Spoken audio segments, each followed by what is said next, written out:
For those of you who have not met before, my name is Chris Keary. I'm one of the child and adolescent psychiatrists at the Lurie Center, and I'm going to talk about the use of psychiatric medications, psychotropic medications, for behavioral concerns and mental health issues in kids, teens, and adults with autism. A special thanks go out to my wife, who is putting the kids to bed right now, and so if you hear screaming in the background, that's just what my house sounds like from 6:30 to 7:30. Maybe you all can relate. But no need for alarm. And we're going to talk about rational psychopharm. And what I think about as rational psychopharm is the smallest number of medications at the lowest possible dosages. And another important principle of rational psychopharm, I think, is knowing what is the expected benefit of any medication that's prescribed, and what is it really meant to help with, and what are the most common risks and the risks that are rare, but the ones that you kind of want to monitor for because you don't want to miss them. For any treatment that a doctor recommends or that really anyone recommends, whether it's a medicine or a therapy, it's good to know what is expected to improve. Is that really what's a priority to me? Is that what I really want? Is that my main concern today? And what are the expected risks? And when you ask those questions, the clinician should give you a clear answer that you understand. And if they don't, that's a red flag. So we're going to try and follow those principles of rational psychopharm today in our presentation. Hopefully everyone can see my slides okay. And it looks like it's moving. I always start my presentations with a conflict of interest disclosure. These are my sources of funding for research and for some consultation I've done. Mostly relating to my work with patients with Angelman syndrome. We're not going to talk about any medications today that have any connection, financial connection to any of my disclosures. Similarly, we're going to talk about medications that have decades of use for helping kids, teens, and adults with autism, although they may not have a specific FDA indication. And I'll let you know when we get to medications that do have a specific indication from the FDA to help people with autism.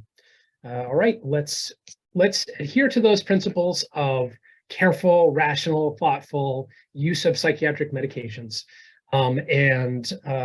These are the things that we'll focus on in today's appointment. We'll talk about what are the most common concerns that might respond to a medication.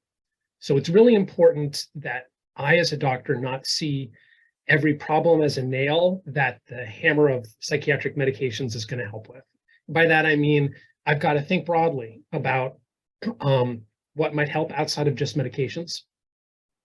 And I need to recognize that not everything is going to get better with medications, and many things will not. So we're going to structure the appointment around what are the issues that we expect or we can reasonably hope may get better with a medication to make sure that we're considering the right medicines for the right indications. Then we're going to talk about what are the categories of medications that are most commonly used, and generally how do those psychiatric medications work in the brain, briefly. And then we're going to talk about a representative research study that is the evidence base or the rationale behind using that medication to help with that issue. These tend to be double-blind placebo-controlled trials, which is to say the highest level of quality that we would expect for a trial to really convince us that it's helpful. And I will talk a little bit about those studies and why I think they're convincing and why I use them to guide me in my practice. And that's a good jumping off ground to talk about risks with medications. So that'll be our structure for today. Let's jump in. I'll try to make sure I save some time for questions. A lot of times family will ask, when is it reasonable to choose a medication? When is it reasonable to think about a psychiatric medication as part of a treatment plan? And here are some red flags I think about that are important to consider. We're going to talk just about medicines today, but and the reason for that is that you all know as much about this topic as possible. But we know in the back of our minds that medicines are not the only thing that can be helpful for mental health and behavioral issues.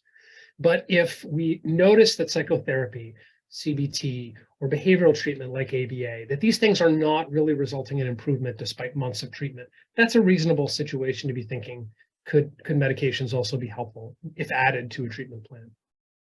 Similarly, the name of the game for people with an autism diagnosis, kids, teens, and adults, is full participation in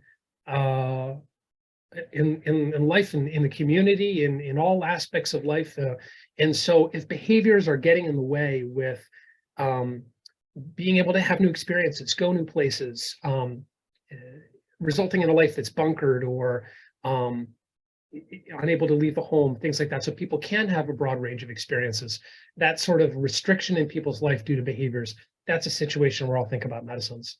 If behaviors are limiting the progress that kids can make in school, kids or teenagers can make in school. A classic example of this is problems with a sustained attention that might slow down progress in speech therapy, or other such therapies. And then concerns about safety. Concerns about safety are always a reasonable time to have a conversation about medicines. So these are some of the things I think in my mind when it's worth, having a conversation of whether medicines could help. And I think of these four as being the most common goals or maybe chief concerns that a family may have or an individual with autism may themselves have, that it's reasonable to think a medication may help with. Kind of these are the top four, I think, of medication responsive potential issues. We're going to go through each one of them. We're going to talk about what are the classes of medicines that can be helpful, and then we're going to review a study or two for each of these indications. So let's start with motor hyperactivity and inattention. So there are a dizzying number of medications out there to help with attention and focus. But to know broadly, we can break them down into a couple categories. The first of which are stimulant medications or psychostimulant medications and non-stimulants. And we're going to start with talking about probably the most effective medicines for attention and focus, which are stimulants. Stimulants also have a dizzying array of different types. There are long-acting, short-acting, and by mouth, and ones that are come in a patch that can be put on the skin, liquid version, immediate dissolve, cherry flavored, banana flavored. So there's a huge number. There's even a newer stimulant medication that came out where you take it at night and it starts working in the morning, Journey, which is amazing to think about. So even though there's a dizzying array of different stimulant medications, they really all break down into one of two active molecules, active compounds, and those are methylphenidate and mixed amphetamine salts. So I gave some representative, most common examples here. Ritalin, Focalin, and Concerta are examples of methylphenidate medicines, and mixed amphetamine salts examples, Adderall, Vyvanse, Dexedrine. These medicines share a common mechanism of action. They increase dopamine in the frontal region parts of the brain. As we get older and mature into adulthood, into our early 20s, the frontal region parts of our brain are still growing, still developing. And those are the parts of the brain that are responsible for, we think, managing impulses, providing some brakes on impulsivity. And there's a clear evidence from neuroimaging studies that stimulant medications activate those frontal lobe parts of the brain and in a dose-dependent way, improve the symptoms of ADHD. So that's how we think they work. They increase activity in those regions of the brain through a chemical in the brain called dopamine, a neurotransmitter in the brain called dopamine. They both do this in kind of different ways. They can fool the neuron into releasing more dopamine by turning off one of the brakes on neurons, which is the reuptake of dopamine back into the nerve. That's a signal to stop releasing dopamine. They can block that signal, so more dopamine is released. And mixed amphetamine salts have an additional way they work. They pack more dopamine into each vesicle, each bubble that comes out from the neurons. So that's how they work and their proposed mechanism of action. Let's talk about our first study today, study one, if you can see up at the top of your screen. Study one, this is a study of methylphenidate, so Ritalin, methylphenidate, Concerta, for kids with autism that was done back in 2005. This was a study of 72 kids that had autism of all different levels of severity, from individuals that had intellectual disability as part of their autism to people who did not, what used to be called Asperger's. And they all had really severe hyperactivity and inattentive symptoms of ADHD. They had a cool study design where they had 3 different dosages of the stimulant medicines, and based on the child's weight, 0.125, 0.25, 0.5 kilograms, milligrams per kilogram. So it's dose based on weight for a low, medium, and higher dosage, and then a placebo dosage. And then each kid got that dosage for a week. And at the end of the week, teachers and parents had to judge whether they were better, even though they didn't know because it was placebo controlled. And 4 weeks of participating in the trial, and you looked to see if you were a responder at the end of the week. So that's how they designed the trial. And here are the results.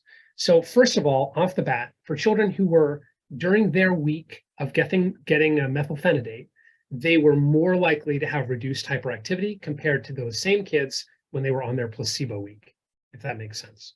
So not only did parents see it, teachers saw it too. And both groups were blinded to knowing which category kids were in.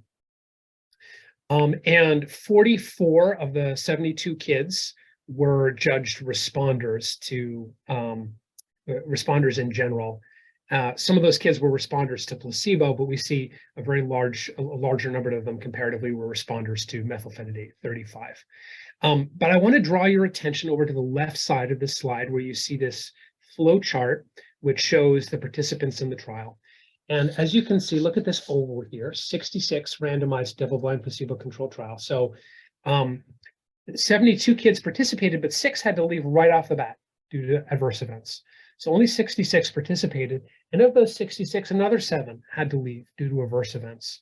So that number 7 plus another 6 having to leave due to the severity of adverse events, that's kind of a high dropout number. So there were a fair number of kids who could not tolerate this medication due to side effects we'll talk about in a minute.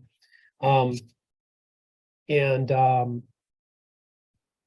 just jump right now to talking about some additional aspects. So while this was a positive trial, they found that kids who were less likely to have intellectual disability were a little bit more likely to be responders. Some kids who had intellectual disability who were less verbal were responders, but you're a little more likely to be a responder depending on that presence of intellectual disability. And among the people that had to leave the study due to side effects, the most common ones were insomnia, decreased appetite, and getting more irritable with the medication, or more moody, more easily upset from things that used to be relatively small before. That percentage that had to drop out, 18% of participants, is a relatively high number for trials. So our takeaway from our first study today, methylphenidate seems to work across the range for hyperactivity, but a lot of kids, around 20%, had difficulty tolerating due to these side effects.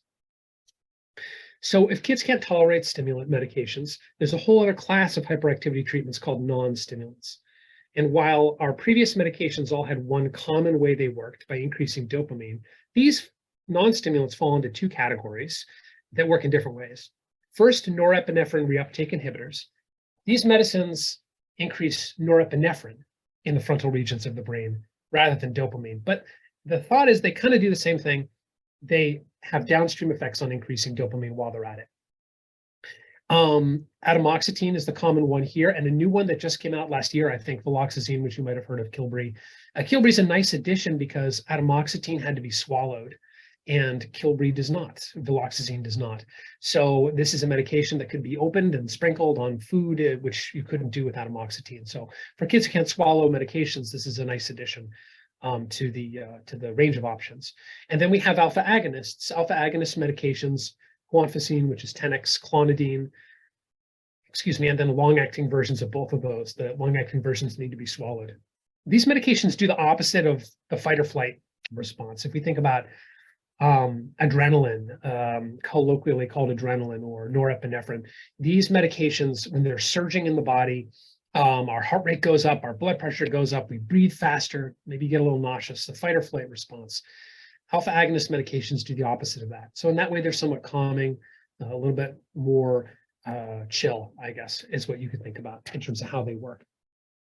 So let's talk about a representative study of atomoxetine that was from 2012. This was an 8-week trial, 100 kids. Some kids with some mild intellectual disability participated, kids around the age of 9 or 10 years old, but it included teenagers down to 6 years old. And this was a 3-week titration. For this trial, you were in the placebo group or in the treatment group, and they gradually went up to a therapeutic dosage, 1.2 mg per kg per day, over 3 weeks. And then they measured them using a good ADHD rating scale. Here are the results of that trial. what they found in this trial, well, I'll walk you through the table here. So over on the left, you've got the rating scale they used to measure if people improved. And you have total ADHD symptoms. You've got inattentive symptoms, particularly kids who have trouble holding their attention. And then you have hyperactive symptoms. Kids, I shouldn't say just kids, teenagers and adults as well can have these symptoms. Subjects that had hyperactivity, couldn't sit still, those kind of symptoms. And what you can see from this is they broke down the results based on inattentive symptoms and hyperactivity symptoms. And each cell in that table has a higher number and a lower number. The higher number is where they started at the beginning of the trial, and the lower number is where they were at the end of their 3-week titration. And what you can see is the numbers went down more in the atomoxetine group compared to the placebo group, and that was seen more for hyperactivity than it was for inattention. Now, I'll draw your attention to, look at, for instance, the atomoxetine group, 48 kids in the atomoxetine group, kids and teenagers. And if we look at ADHD total rating scale, that cell shows 40.7 dropping to 31.6. So that didn't drop to 0, unfortunately. It dropped to 31.6. And 31.6 is still a fair number of ADHD symptoms. So one of the things that makes us less excited about this result, even though atomoxetine did better than placebo, the magnitude of effect, how much it helped kids, was not as much as we'd hope. And not only that, it seems to work less for kids with autism than for kids with a commensurate level of ADHD who did not have autism, who were neurotypical. So it seems like it's effective, but may be less effective in autism than in neurotypical kids. The most common side effects were nausea, decreased appetite, early morning awakening, and in my clinical experience, fatigue can be another side effect with this medication. The advantage with atomoxetine is it works all day long, where stimulant medicines only work for the hours that they're kind of on and then off, and you want them to be out of a kid's system or a person's system by the time they go to bed, or it'll be hard to sleep. With atomoxetine, the theory is that it works all day long. So that's a relative benefit of this. And then guanfacine. So guanfacine falls into that other non-stimulant type medication.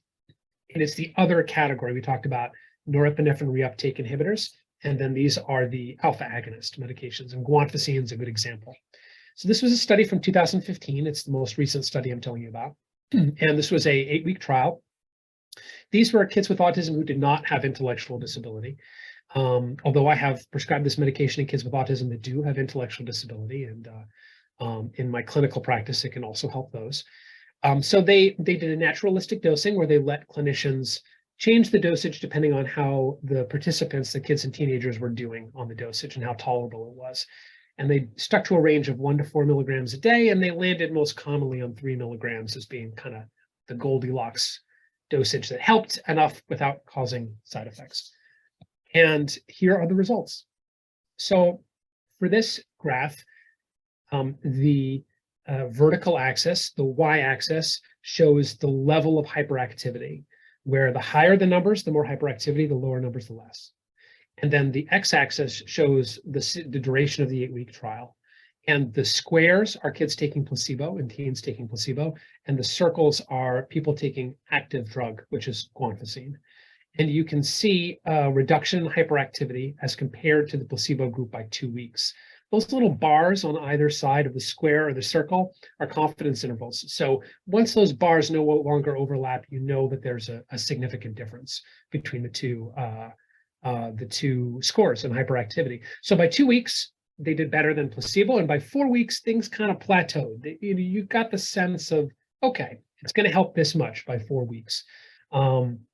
So the amount of decline in hyperactivity was a 43% decrease in the severity of hyperactivity, which is better than what we just talked about, Strattera, atomoxetine, and only 13.2% decrease in placebo. So that was, they also asked clinicians, does this person seem like they're a little bit better, moderately better, majorly better? With something, a particular outcome measure called the CGI, the Clinical Global Impression Improvement Scale.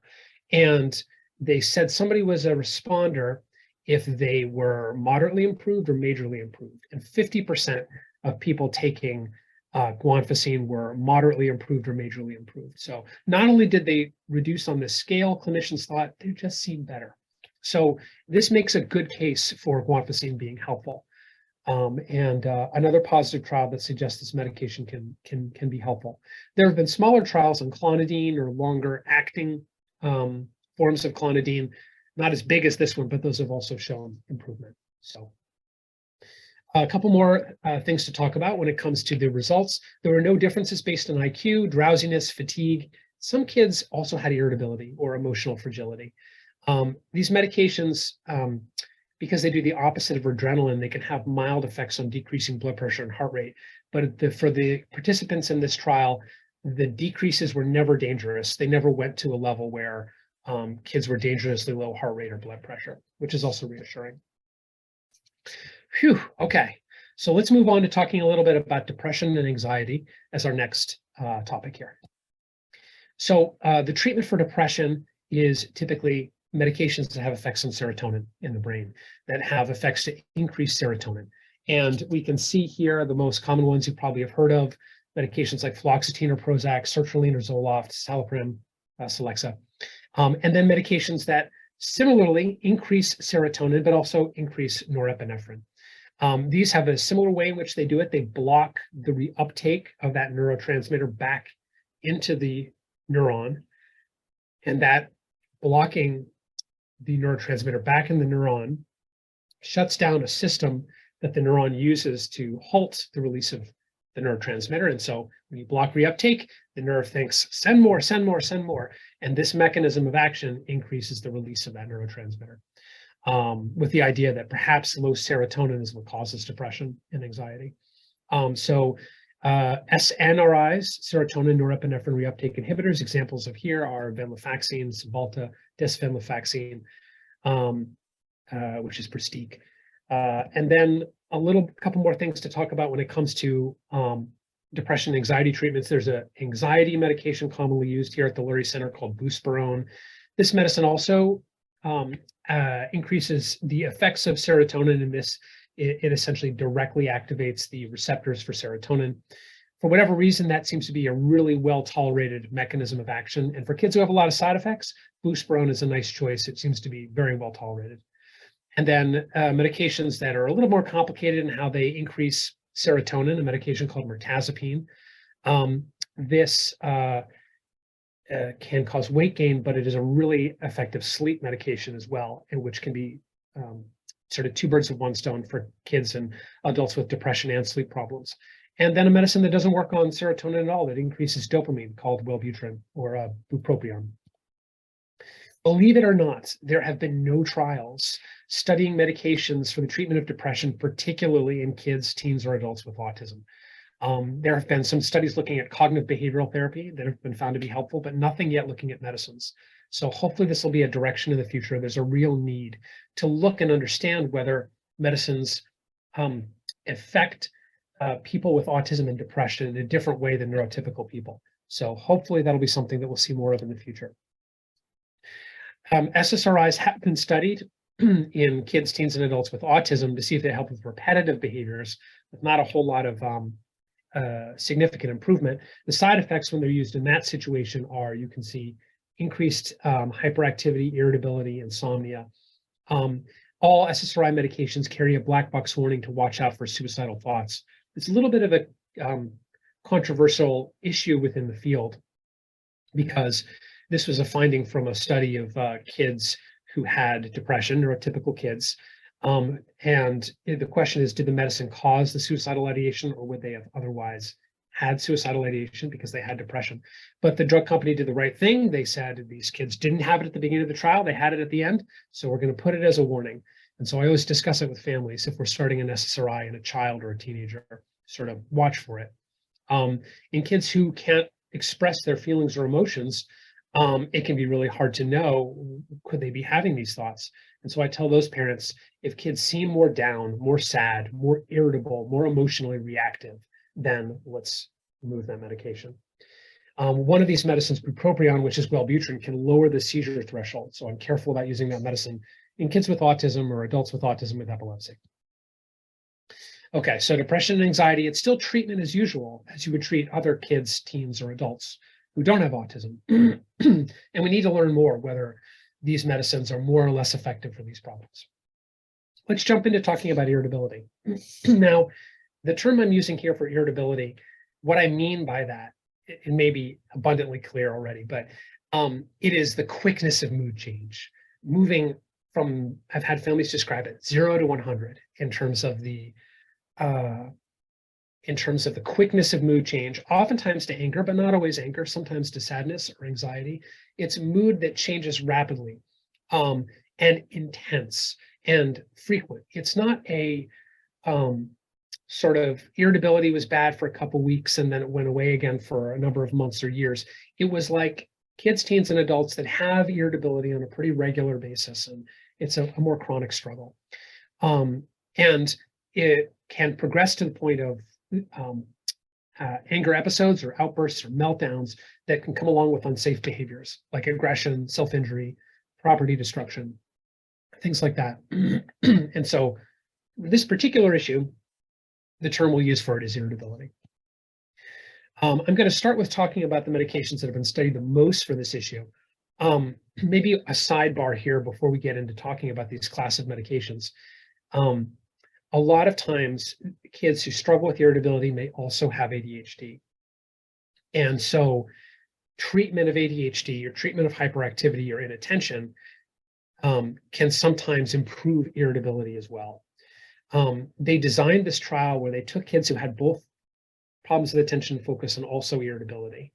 And they said, okay, we're going to treat their ADHD. And if their ADHD isn't going to get better, we're going to add a different medicine for irritability. And so many kids improved with their irritability when their ADHD was treated that they had to close down the trial. So that generally is a reminder to me that we want to, as much as possible, help kids with ADHD symptoms, hyperactivity, inattentive symptoms, if they also struggle with irritability, to see if we can avoid stronger medications like antipsychotic medications. Now, antipsychotic medications, it may be really surprising to hear that these would be considered for kids who have very severe irritability or teenagers or adults with very severe irritability. We have no reason to think that those people are experiencing psychosis. So why would it be that a medicine that is an antipsychotic is helpful for this issue? And the answer is that we actually do not know. We don't know why the same medication that's helpful for this issue seems to also be helpful for people who struggle with psychosis. But I'll review a study that makes a case for it. These medications you may have heard of, risperidone or Risperdal, aripiprazole or Abilify, are some examples. And these medications, the way they work is that they block the activity of dopamine in the brain, either by blocking the receptors themselves or competing with the natural dopamine that your body makes. And they may have some secondary effects on some other neurotransmitters, including serotonin. This next study, study 4, I want to tell you about is 100 subjects. Kids had autistic disorder. It's an older term that used to be used for kids that had more severe forms of autism. However, there were participants in this trial that did not have intellectual disability. So it was a broad enough range of participants in terms of the spectrum of the diagnosis. And it was an 8-week trial, double-blind, placebo-controlled, kids down to the age of 5 years old, up to the age of 17. And what these results show here is that we have 34 out of 49 of the kids taking risperidone were responders, and 6 out of 52 of the subjects taking placebo were responders. And a responder was someone who improved not just in their reduction of irritability, but a clinician also said they were much improved or very much improved. That was blinded. This was a placebo-controlled trial, so the evaluator didn't know whether or not they were on placebo or active drug. A huge difference in terms of improvement. And this was such a significant finding that it made its way into one of the most important journals out there, New England Journal of Medicine, to try and educate doctors as much as possible about how effective this medicine can be. Side effects that were seen with this medication were increased appetite, fatigue, drowsiness, dizziness, and drooling happened for some participants. and there was an increase in weight. In my experience, this is one of the bigger concerns with these classes of medicines.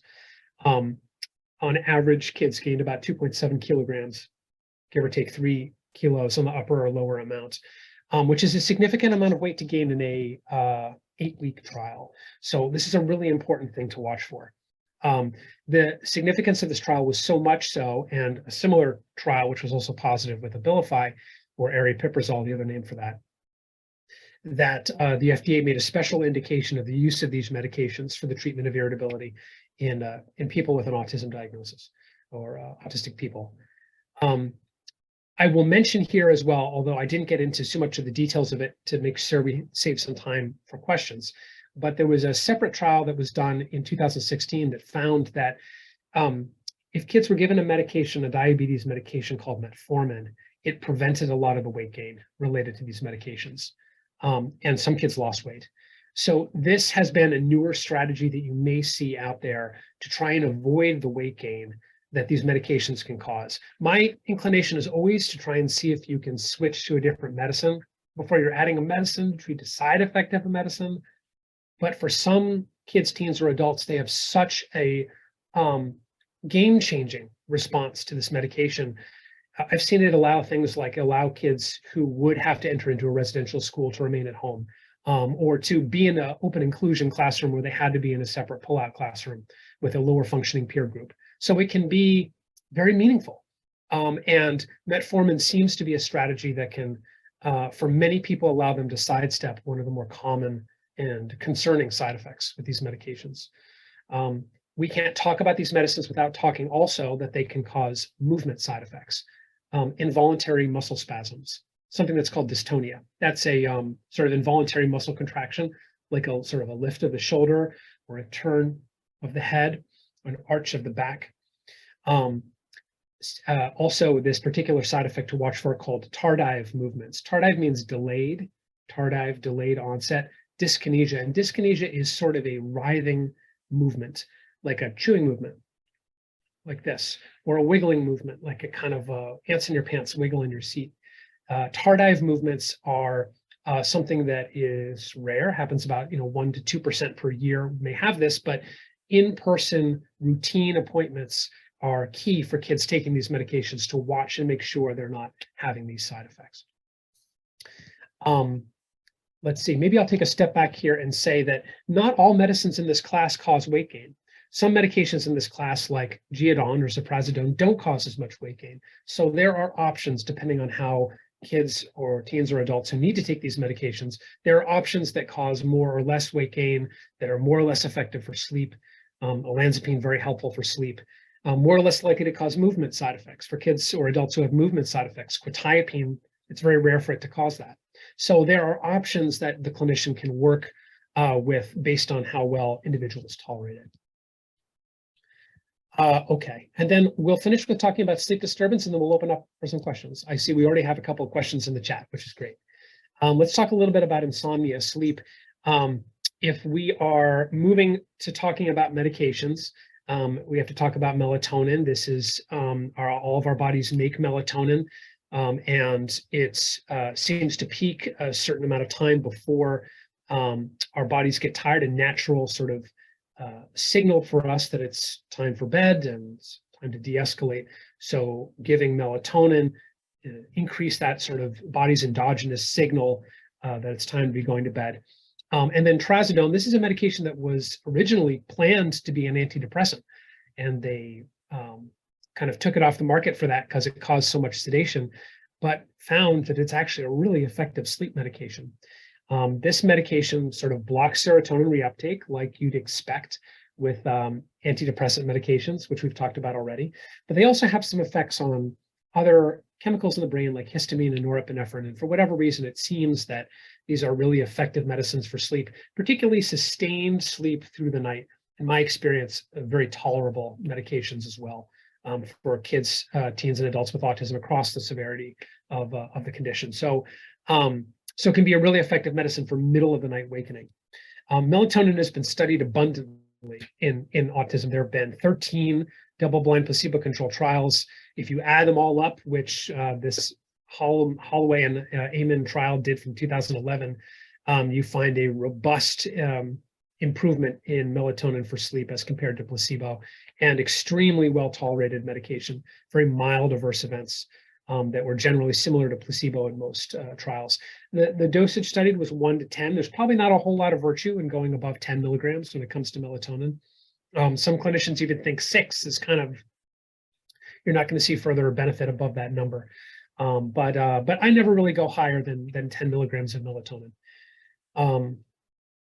Okay. I always like to end my presentations. If we finish now, we should have about time for 20, 15 minutes of questions. I always like to end my presentations with what has taken up a lot of, people always ask me, what have been some of the advances in psychiatric medications over the past, 5, 10 years? And I let them know about the metformin trial, that there seems to be this medicine that can reduce a side effect of atypical antipsychotic medications. I let people know that it looks like long-acting stimulant medications may be better tolerated for kids with autism than shorter-acting stimulant medications. That was another recent trial that was done. That risperidone looks to be a little bit more effective than aripiprazole. But other than that, there weren't a lot of new trials. So where was all of the research going? And this slide is where a lot of the research is going. This slide shows what has been a huge effort over the past 10 years to try and find medications to help the core symptoms of autism, we might say. A lot of what we talked about today are kind of, I think about them as being things that not every person with autism has. Some people with autism do, some people do not. They are common, but not everybody has them. They're not part of what autism is necessarily. I think of them as being a comorbid issue. But a medicine for the core of what autism is what a lot of research has been into. Now, some people with autism might say, do I need to be changed? And I think that's a whole conversation. For some people, it would be absolutely, we want to find things that be helpful. And for some people, they might say, no, thanks. That's a personal decision. I think it's fine to respect. But this is where a lot of the efforts have been going, to try and see, are there things that can help reduce some of the core of what is autism, better social functioning, less repetitive behaviors, less need for sameness, things like that. And unfortunately, there still are no medications that are clearly meet the high level of the studies that we've talked about so far in terms of being clearly superior to a placebo medication. So I have over on the left trials that have clearly negative results based on a placebo-controlled trial.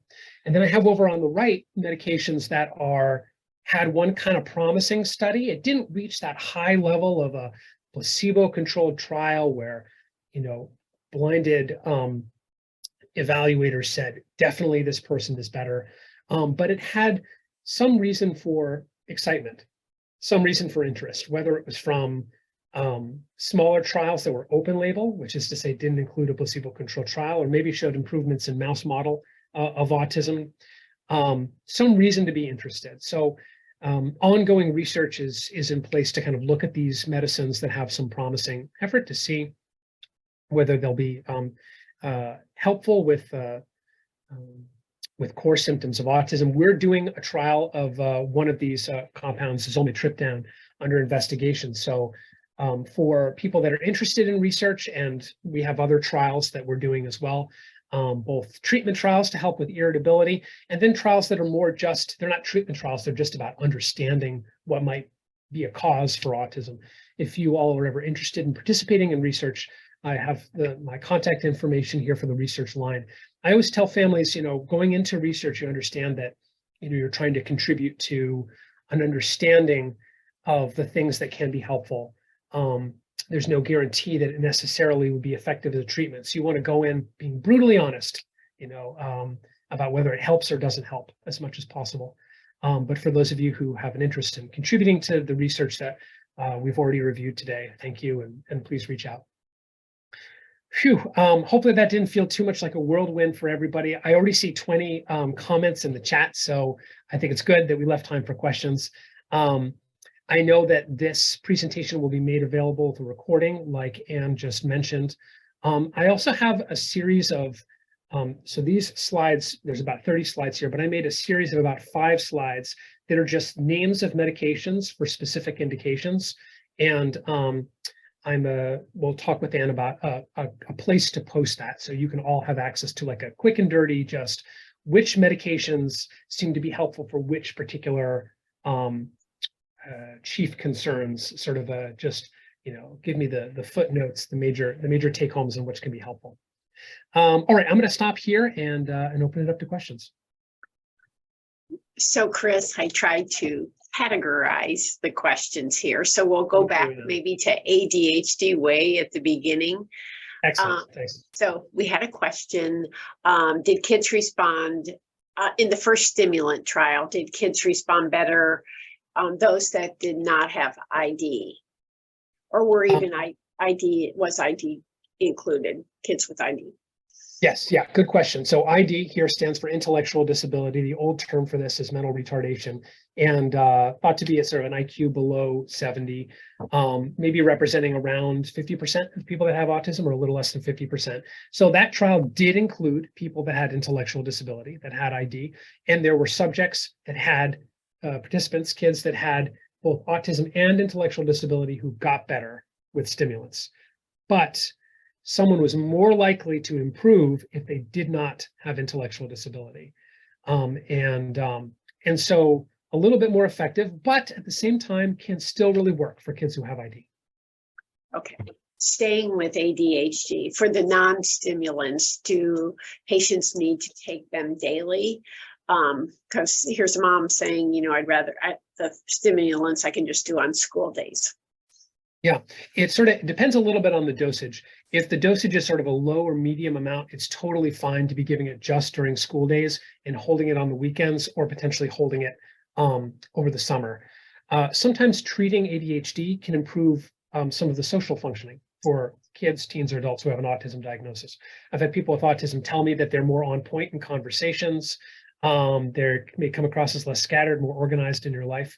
So it's important to look at, is the ADHD helping just with school? Could it be helping socially more broadly in a way in which it might be helpful to take on the weekends?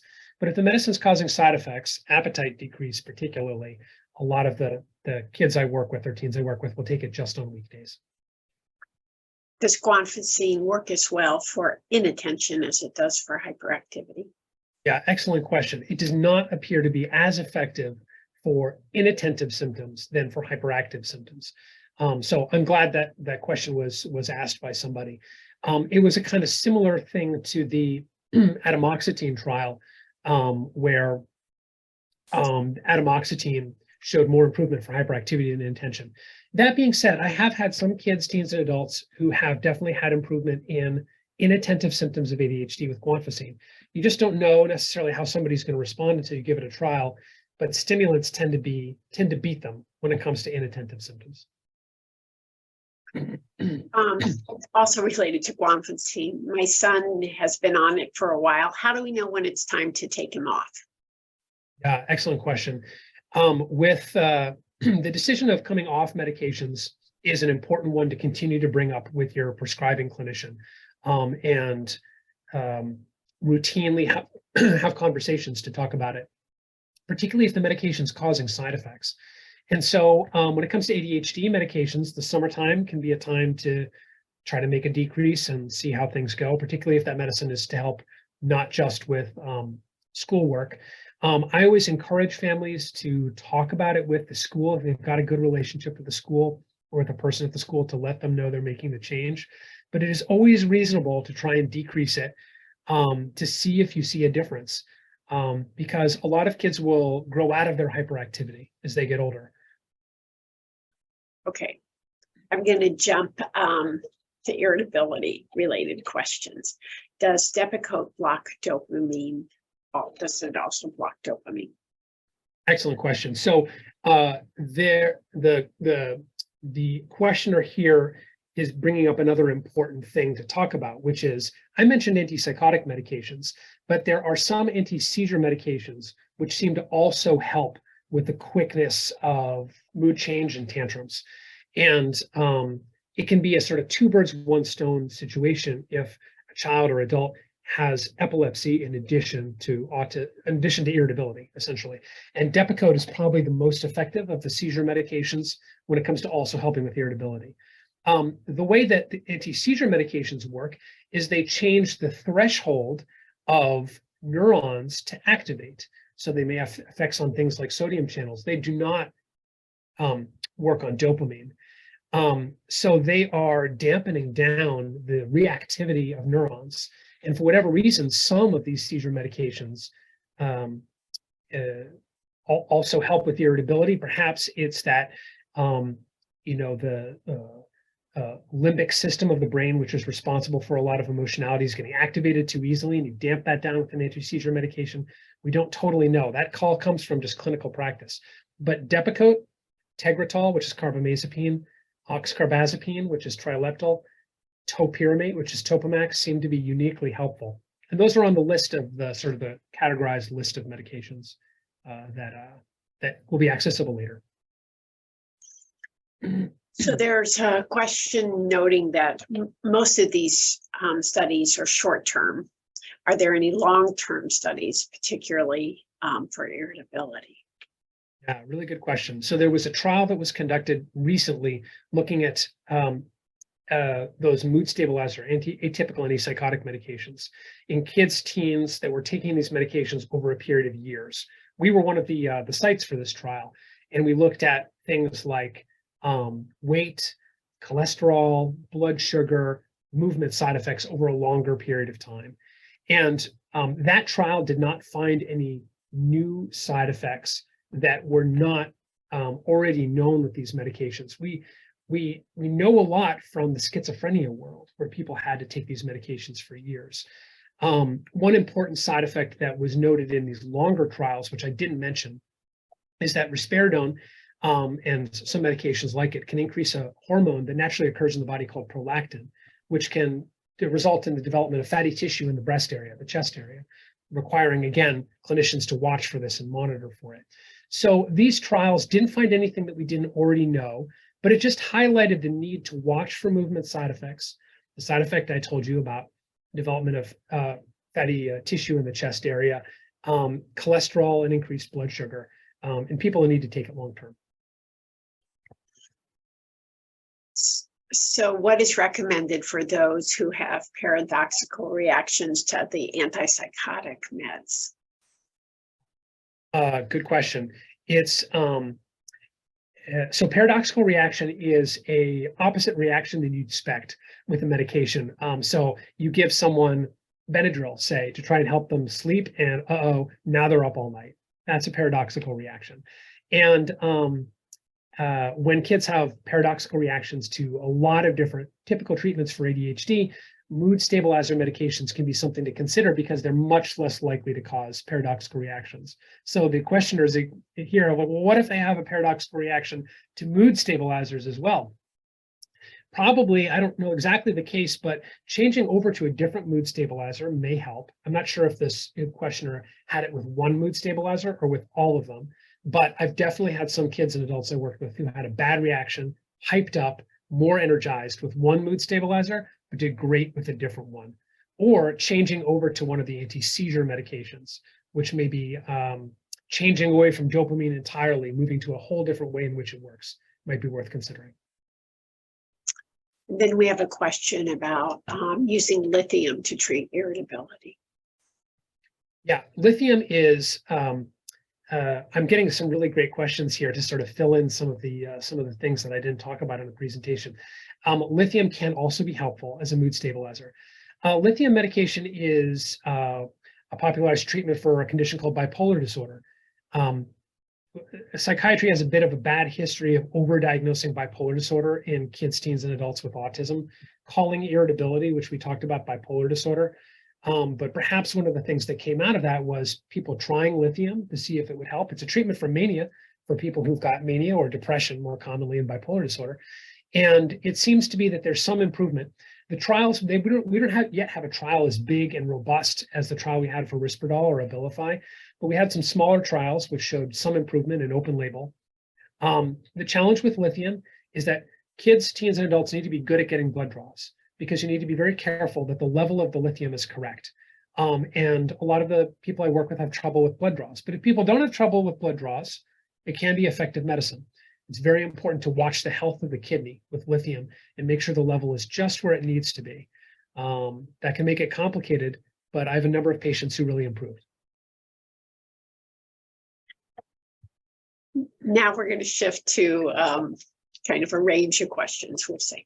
How close are we to offering fecal transplants for autism? Another really great question, because it allows me to bring up the fact that we are doing a trial at our clinic of fecal. I should take a step back. Fecal transplants, it may sound crazy. This is essentially, you are introducing some of the microbiota, the bacteria, that all of us have bacteria in our GI tract. And that's good and that's healthy, and we want that. It has a number of really important effects. And so there's been some research into whether differences in the type of bacteria or the presence of bacteria may play some role in the core symptoms of autism. And there was a research trial that looked at, if you introduce bacteria from the guts of individuals who don't have autism into people who do have autism, does it help with core symptoms of autism? And there was like a knock you down off your feet trial, an open label trial that actually showed improvement in core symptoms of autism. I referenced that here as one of the things that was promising as symptoms of improving core symptoms of autism, but that was an open label trial. So now they're doing a double-blind placebo-controlled trial, and we're one of the sites that's recruiting for that. I think it's in kids, and there may be some specifiers of who can participate, but if you're interested in participating, you may reach out to the research line. So we've got to see if the double-blind placebo-controlled trial actually helps. And if that does, then really it should be something that's discussed and talked about in appointments. So then we're going to switch to medical marijuana, kind of the studies and your opinion related to its effectiveness for inattention and irritability. I would say I get asked this question like once a week. So I feel like I'm good experience with answering this question. So in marijuana, there are two compounds that are thought to work in the brain. One is THC. It gets people high. It results in the sort of the time dilation to expect a lot of the experiences of intoxication with cannabis. And then CBD, which appears to not have the intoxication effect, and there's not the same addictive effect that a small percentage of people with who use marijuana will have, but is a real risk. And so CBD seems to be safer than THC, and it seems like it has a couple of helpful indications. It reduces the severity of seizures for certain types of seizure disorders and muscle stiffness for people with cerebral palsy. So it's not crazy to think about products from CBD that might be helpful from a mood standpoint. And so our site is also doing a trial of CBD specifically to see if it helps with irritability for kids with autism. So if you're interested, reach out to our research line. Right now, we don't yet have a trial that's a double-blind placebo-controlled trial of CBD to say that it is definitely worth considering. It definitely looks like CBD is lower risk than giving THC, which would result in an intoxicating effect and a risk for people developing misuse related to it. So there's some significant risks to think about that may make us a little cautious with giving THC. And we want to study CBD a little bit more to make sure it's not really addictive and has any risks in autism we don't know about. So a lot of families I work with have tried it with a lot of varying results. Most families have said they didn't see improvement, but I've had I'd say maybe 4 or 5 families that say it reduced irritability. Never had a family say it improved inattentive symptoms, but some families that say it improved hyperactivity. I just encourage families to realize that there are medications out there that can also be helpful for this, that have been studied closely, and consider those as well in the conversation around medical marijuana. Okay, so we're almost out of time. Here, we'll focus on maybe a couple last questions related to concurrent OCD and medication recommendations. Yeah, OCD is a really complicated issue in autism because there have been a lot of trials that looked at medications that are treatments for OCD, which is like Prozac, selected the serotonin reuptake inhibitors, to see those really help kids with OCD who don't have autism. So do they help with the rituals in autism? Unfortunately, the research is not good.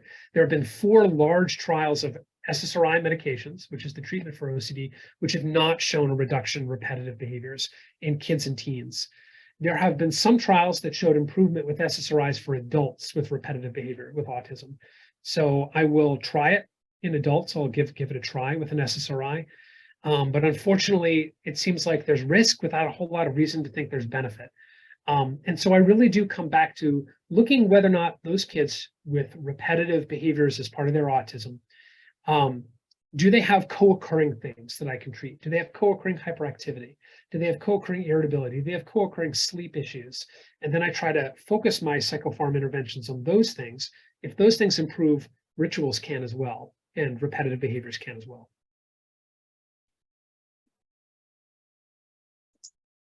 So unfortunately, we are out of time. We will. There's never enough time for questions. I apologize for the people I haven't gotten to yet. So we will send the slides, and certainly if you have suggestions for future coffee convos, you can email us at LurieCenter@partners.org. Maybe we need to do this particular presentation every single year, I think. So, but so we might even design one that's just more questions oriented. But so thank you everyone for joining. Yeah, thank you for your interest and attention.